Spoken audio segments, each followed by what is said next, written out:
নদীর ধারে ছিল বিশাল বড় বটগাছ, আর সেই বটগাছে ছিল মেছো ভূতের বাসা। সন্ধ্যার পর সেখান দিয়ে কারো যাওয়ার উপায় ছিল না।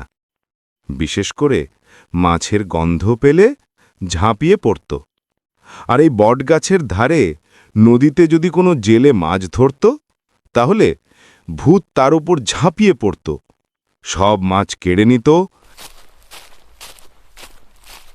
আহারে, সারাদিন জাল ফেলেও একটা মাছ পাইনি। আজ রাতে না ধরলে ঘরে কিছু খাওয়াবো কিসে? এইবার আল্লাহ ভরসা। জালে টান লাগে। ওরে বাবা, এত ভারী কেন? মনে হয় বড় রুই মাছ পড়েছে। নৌকো টেনে জাল তুলে দেখে জাল ভরা মাছ। আলহামদুলিল্লাহ, বাচ্চাগুলো আজ পেট ভরে খাবে। হঠাৎ ঠান্ডা হাওয়া, নৌকো কাঁপে। এই মাছগুলো আমার নদীর, রেখে যা জেলে। কে কে আছে ওখানে? কালো ছায়া ধীরে ধীরে সামনে আসে, চোখে লাল আলো। আমি এই নদীর প্রেত। কেউ আমার নদীতে জাল ফেললে আমি তার মাছ নিয়ে যাই। ভাই, আমি গরিব মানুষ, বাচ্চাগুলো না খেয়ে আছে।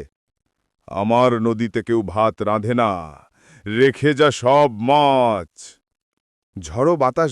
রহিম, কিরে, আবার ভূত মাছ নিয়ে গেছে নাকি?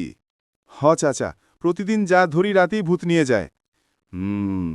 এই নদীতে নাকি এক জেলে ডুবে মরেছিল, সেই তার আত্মা নাকি নদী পাহারা দেয়। আজ রাতেই আমি বুদ্ধি খাটাবো, দেখি কে কাকে হারায়। আজ ওই ভূতকে শিক্ষা না দিলে আমার নাম রহিম না। ও কুমারদা, আমাকে একটা কাজ করে দিতে পারবে কি? কি কাজ বলো? আমাকে একটা মাটির বড় মাছ বানিয়ে দাও। এরপর মাছ নিয়ে জেলে নদীদিকে হেঁটে চলল। নদীর কাছাকাছি যেতেই মেছো ভূত জেলেকে দেখে ফেলল। জেলে নদীর কাছাকাছি আসতেই মেছো ভূত জেলেকে দেখে ফেলল। মেছো ভূত জেলের সামনে লাফ দিয়ে পড়ল। হে হে হে, দে মাছ, মাছটা দিয়ে দে, মাছ দে আমাকে, খুব খিদে পেয়েছে। ওরে বাবারে, পালাই পালাই। এরপর মেছো মাছটা নিয়ে বটগাছে উঠে পড়ল। যেই না মাছটাতে কামড় দিল, এমনি তার দুটো দাঁত গেল ভেঙে। আমার দাঁত ভেঙে গেল রে, জেলে আমাকে মাছটা দিয়ে ঠকালো, আমি ওকে উচিত শিক্ষা দিব।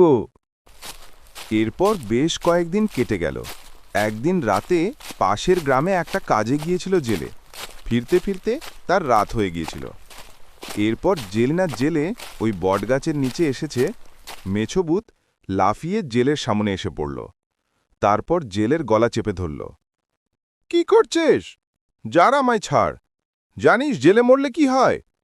আমি মরলে এই গাছেই ভূত হয়ে থাকব। তখন তুই কোথায় যাবি?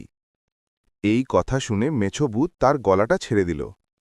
তারপর ভাবল, এই গাছটা আমার অনেক দিনের বাসা, এটাকে ছাড়া যাবে না।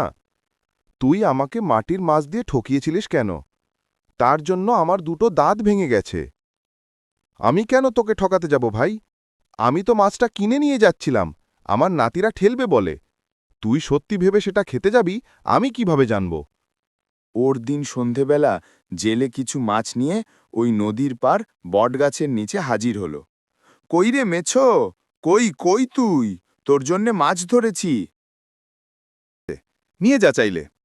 ভূত জাল ধরতেই হাত পুড়ে যায়। আগুনের শব্দ, ছ্যাক। আহ, কি করেছিস তুই?